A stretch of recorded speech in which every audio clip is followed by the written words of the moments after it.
دیکھیے 11 ستمبر مسلمانوں کے مذہبی فکر کے اندر جو جہاد سے متعلق ایک ٹریڈیشنل نیریٹو موجود ہے، اس کا ایک ٹریلر تھا۔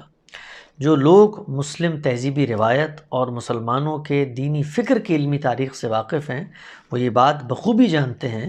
کہ جہاد کے باب میں مسلم علماء کے نزدیک دو ہی وجوہات ہیں جن کی بنیاد پر دنیا سے لڑائی کی جائے گی۔ پہلی، شوکت کفر کا خاتمہ، یعنی دنیا سے غیر مسلموں کے تہذیبی اثر کو، ان کے سیاسی اثر کو ختم کر دینا، گویا ان سے ان کی حق حکمرانی کو چھین لینا، ان کو اپنا سرنگوں کر کے، اپنا باج گزار بنا کر زندگی کی بھیک دینا۔ اور دوسری جو وجہ ہے جہاد کی، وہ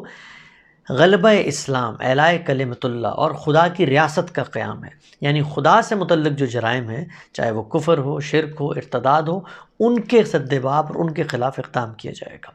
تو مسلمانوں کو دنیا میں جس وقت بھی کسی بھی خطے میں عسکری طاقت میسر آتی ہے، مسلمانوں کی تاریخ یہ بتاتی ہے کہ انہوں نے انہی دو بنیادی وجوہات کو سامنے رکھ کر جہاد کیا ہے۔ چنانچہ ہم دیکھتے ہیں کہ یہی واقعہ جب افغانستان میں ہوا کہ وہاں پر مذہبی لوگوں کو اقتدار مل گیا، تو جو نیریٹو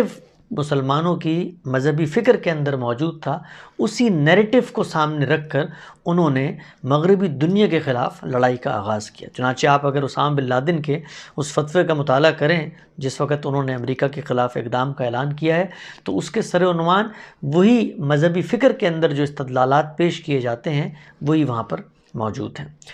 مسلمانوں کے لیے، خصوصاً وہ لوگ جو مغربی ممالک میں رہتے ہیں، امریکہ ہو، برطانیہ ہو، 11 ستمبر کے واقعے کے بعد بہت زیادہ مشکلات بڑھ گئی ہیں۔ اس کی بنیادی طور پہ دو وجوہات ہیں۔ پہلی یہ کہ مسلمان اس بات کو جاننے سے قاصر ہیں کہ یہ جتنا دنیا کا امن خراب ہو رہا ہے، اس کے پیچھے ایک مذہبی دینی فکر کار فرما ہے جو ان تمام کی تمام جو اقدامات ہیں ان کو جواز فراہم کرتی ہے۔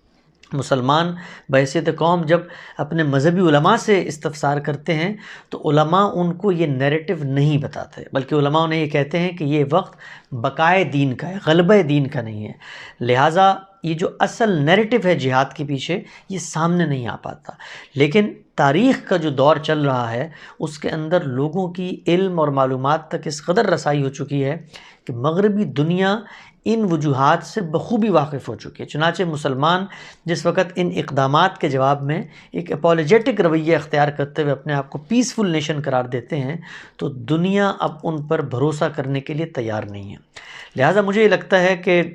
9/11 کے واقعے کے بعد، اور 9/11 کا واقعہ تاریخ کے اس موڑ پر ہوا ہے کہ جہاں پر علم کے دروازے کھل چکے ہیں، لہٰذا ہر کوئی واقف ہے کہ مسلمانوں کی وہ دینی فکر ہے جو اس طرح کے اقدامات کو جواز دیتی ہے اور دنیا کے امن کے لیے خطرہ بن جاتی ہے۔ لہٰذا مسلمانوں کو اب مغربی ممالک میں جو چیلنج درپیش ہے، وہ دوسرا چیلنج یہ ہے کہ وہ اس نیریٹو کو کاؤنٹر کریں، اور اس نیریٹو کو کاؤنٹر کرنے کے لیے ان کے پاس کوئی مذہبی استدلال موجود نہیں ہے۔